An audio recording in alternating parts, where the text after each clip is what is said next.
Blockhead Nation, rise to your feet, because your captain, the sergeant of the haircut division, Diego Lopez, has just slimed out John Lord Silva in the second round after dominating him, 10-8ing him on the ground in their fight of the main event of UFC Noche. What's up, everybody, and welcome back to the channel. I know I've been absent for so long. I know, but I'm back now. I'm back, and I'm better than ever. I don't know if that's true. I'm probably still going to get about 30 views, but fuck it. For the 30 people out there, I love you.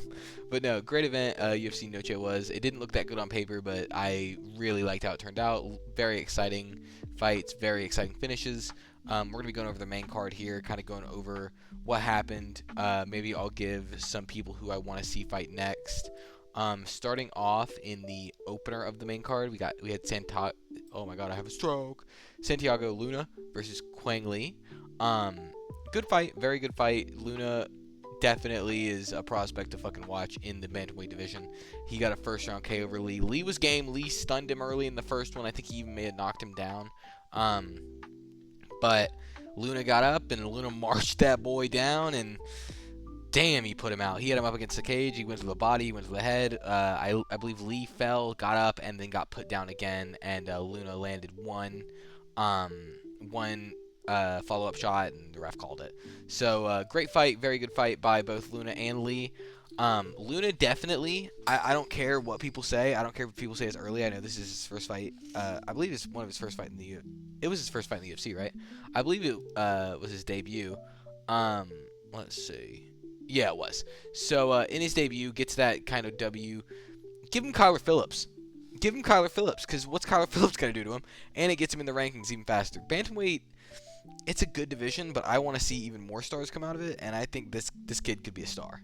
From Mexico, very entertaining style, very entertaining fight, so great fight, and I hope I get to see him again soon. He didn't take too much damage, so here's hoping we get to see him again soon. Quang Lee, I don't know, brother. I don't know. Fight Harry Hardwick or something. No, Harry Hardwick. What am I talking about? Not Harry Hardwick. That's a different fight that I'm thinking of. Or, yeah, different matchup that I'm thinking of. Fight, brother, go learn Apex, honestly. Go learn Apex. I'm going to move on to the next fight of Alexander Hernandez versus Diego Ferreira. Amazing fight. Like, genuinely really good. We had Unk come in on, 4 weeks' notice? He fought recently. And put on a show against Diego Ferreira. He did the same thing that he did against Chase Hooper, which was wait for his opportunity. He was very patient. He was circling around a lot, wasn't getting caught up against the fence. I thought Ferreira was going to win a few times. He obviously put up a great fight too. They were swinging back and forth, but ultimately, Alexander Hernandez did find his opening in the second, and I believe knocked him down with a straight, and followed up. The ref was asleep. He slept Diego Ferreira like 4 times, and the ref was like just thinking about his fucking grocery list. I don't know what the fuck was on his mind, what he was possibly thinking about when he decided, oh, fuck it, I'm just gonna let Alexander Hernandez kill this guy in front of me, because that's pretty much what happened. Poor Diego Ferreira, bro. I hope he better get like double his purse, because that was a really late stoppage. That was like a fucking Bobby Green stoppage. That Bobby Green stoppage was so bad it made him turn his name to King Green, alright? Who knows what Diego Ferreira is going to go by now? You know what I mean? Who knows? But no, really good fight. Hernandez, let me see you fight Rufy, brother. Let me see you fight Rufy. I believe that's a winnable fight for both of them. I think that Hernandez has the grappling to obviously deal with Rufy, and it would get him in the top 15 of lightweight. I believe Rufy's ranked number 15 after that BSD performance. Both of them fought around the same time. I don't believe Rufy took too much damage, so I could totally see this fight happening, because people are going to see that fight and be like, Rufy's going to whip his ass. Like, Rufy's going to destroy him because he's Brazilian Conor McGregor. But we'll see. I hope I get to see that fight. I think it would be really good. It'd be a good opportunity for both of them. A vet versus a somewhat new guy. So let's hope we get that and not Rufy going back to Uber. But yeah, Diego Ferreira, get some rest, buddy. I don't want to see you for a little bit. What the fuck was Kevin Gastelum talking about? Coming in 4 weeks' notice is fair, but you missed weight by 5 pounds? 5? 5 pounds is crazy. But going up against Dustin, I'm not even gonna Stolzfus. I don't know. Stolzfus. You're gonna go by Dustin, brother. You're the new Dustin Poirier. But he put up a good fight against Dustin. Looked like prime Gastelum at stages. But doubled the size, obviously. Honestly, great fight by Kelvin. Great fight by Kelvin. Great fight by Dustin too. There was early on, I thought Dustin would have a better chance of doing pretty good against Kelvin. Oh my God, not Kevin. This isn't fucking Home Alone. But against Kelvin.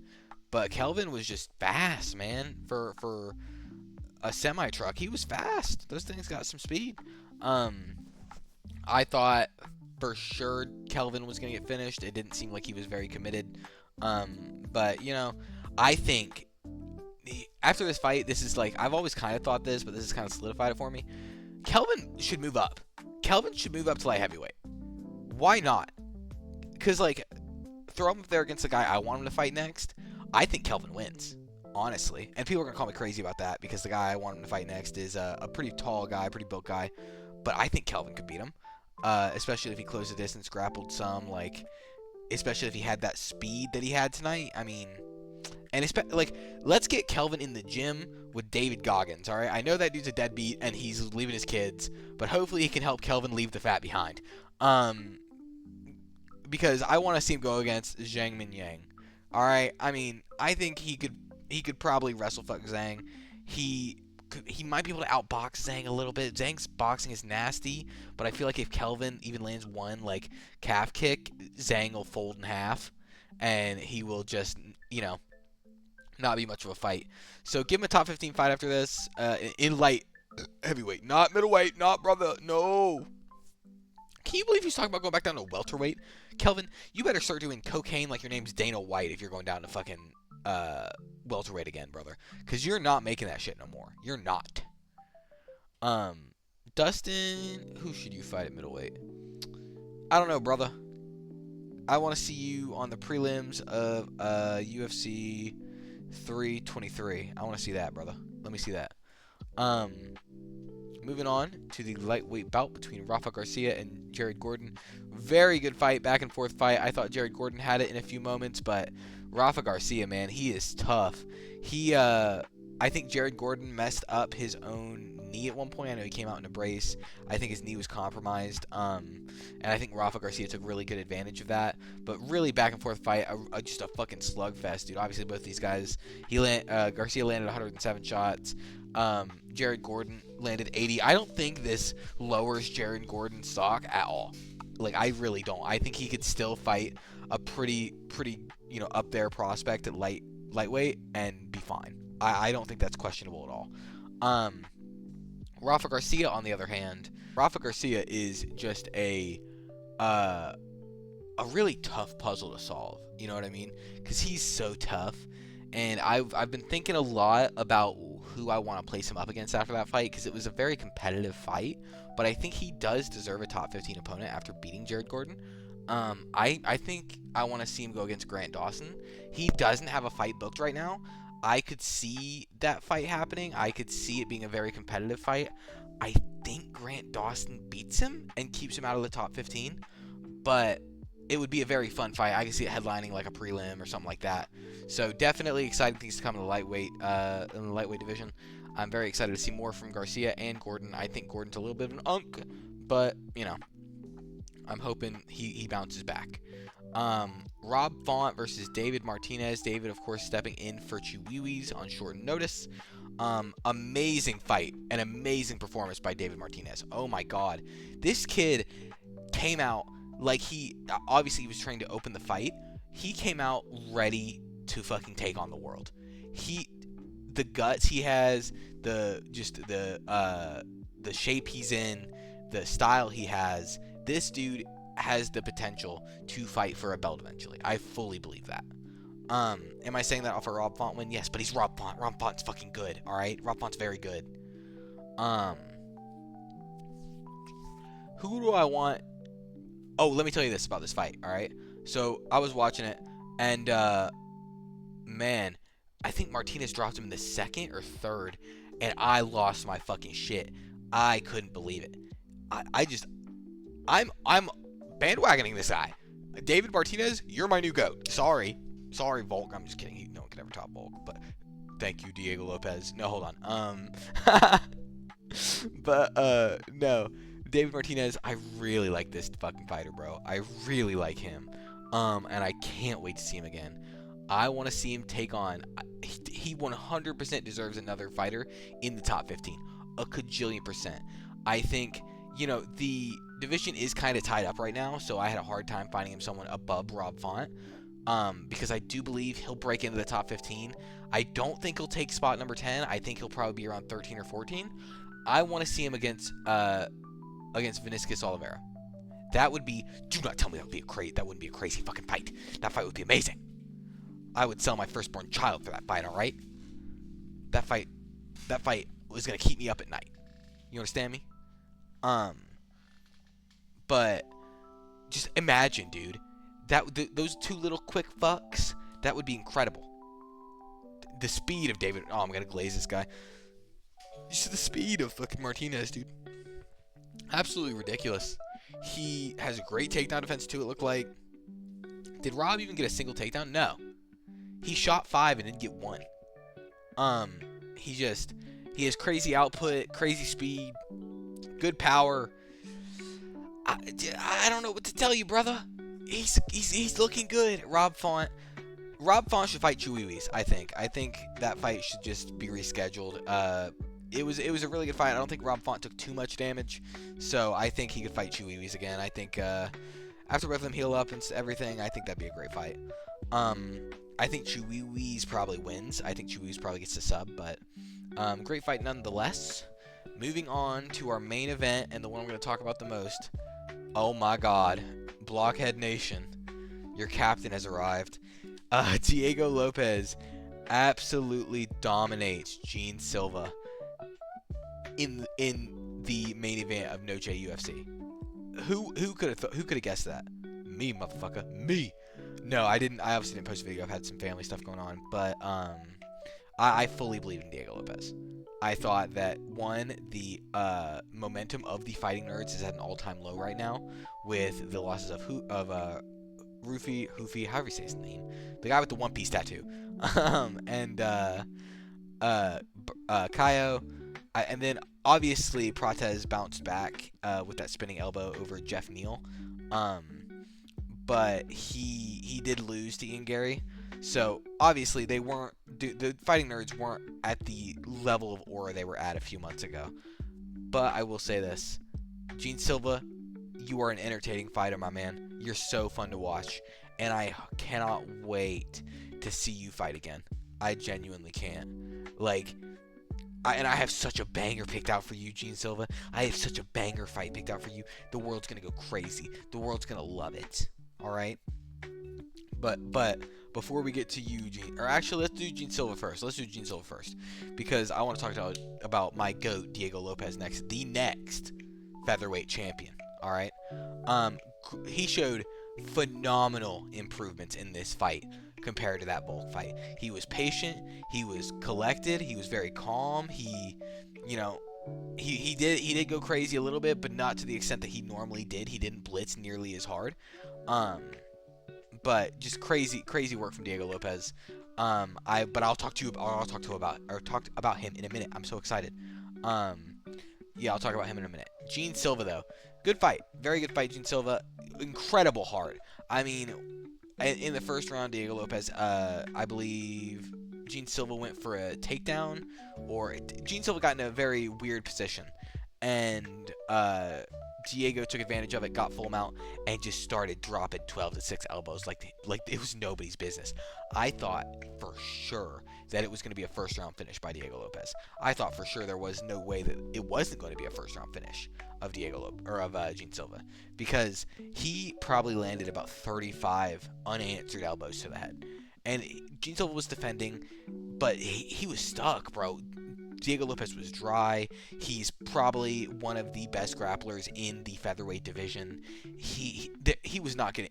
I can't believe Gene Silva got up from that. Of course, he did get up from it. I believe he reversed it when he got an arm out from under Diego, where Diego had his arms trapped by his legs in full mount, and he was further up on the mount, so Gene Silva couldn't buck using his hips. Great grappling from Diego Lopez. Oh, don't even get me started. But Gene Silva somehow did get out of it, and he made it to the second round. He made this fight close. He was running elbows that whole pretty much for the whole standing time of the first round and the second round before the finishing sequence. He was throwing elbows like crazy. He was really trying to set up a spinning elbow, which is kind of ironic because that's what he got finished by. Well, not finished, but he got dropped by, and which led to a finish. But just crazy spinning elbow, crazy elbow setups. He's such a crazy striker, dude, and he has such a good heart and such like a strong heart that I'm not really worried about him in grappling because I think he can. He does have a good enough grappling prowess to be able to get out of bad situations, like that situation against Diego Lopez. I feel like most featherweight fighters would have been finished by that, if they had been in that situation. But I can't wait to see Gene Silva fight again. I think he's got a great heart, real quick. He's got a great heart, but Gene Silva, if you cannot fucking attack other fighters after that bell rings. After that fight is over, I don't give a fuck if you hate the stoppage. I don't give a fuck if the referee dunked his balls on your forehead during the stoppage. You don't do that shit because that will get you thrown out of the goddamn organization. That will get you suspended. Alright? You do not need to do that shit. You have worked way too fucking hard to get where you are, to get that shit thrown away by a bullshit back of the head punch after the fight was over, and a bullshit back of the head punch that didn't even it grazed Diego Lopez. It didn't even hit him that hard. It's not worth throwing your career away, dummy. It's just not. But anyway, Gene Silva next up. I think I could see them doing a rematch. I don't think they should. I think Diego needs to fight for the belt next. But Gene Silva, I think you have a pretty hard test ahead of you, my friend. You have Arnold Allen in front of you. Tell me that's not a banger. Tell me I'm not cooking. Arnold Allen versus Gene Silva would feed generations. Do you not understand me? Are you not clocking that I'm standing on business right now, brother? Call me this. No, I'm not going to make that joke. No, but Gene Silva, Arnold Allen, make that fight. Make it a 5-round main event for all I care. Do it. Alright? Just do it. I need it. But moving on to the glorious GOAT, Diego Lopez, Blockhead Army, your commander-in-chief, has arrived. Diego Lopez dominated Gene Silva in this fight. Amazing grappling. Amazing boxing. The chin on Diego Lopez is like something I have never seen in my life.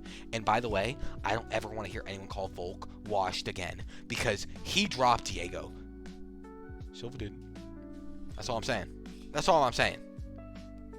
Silva didn't. You know what I'm saying?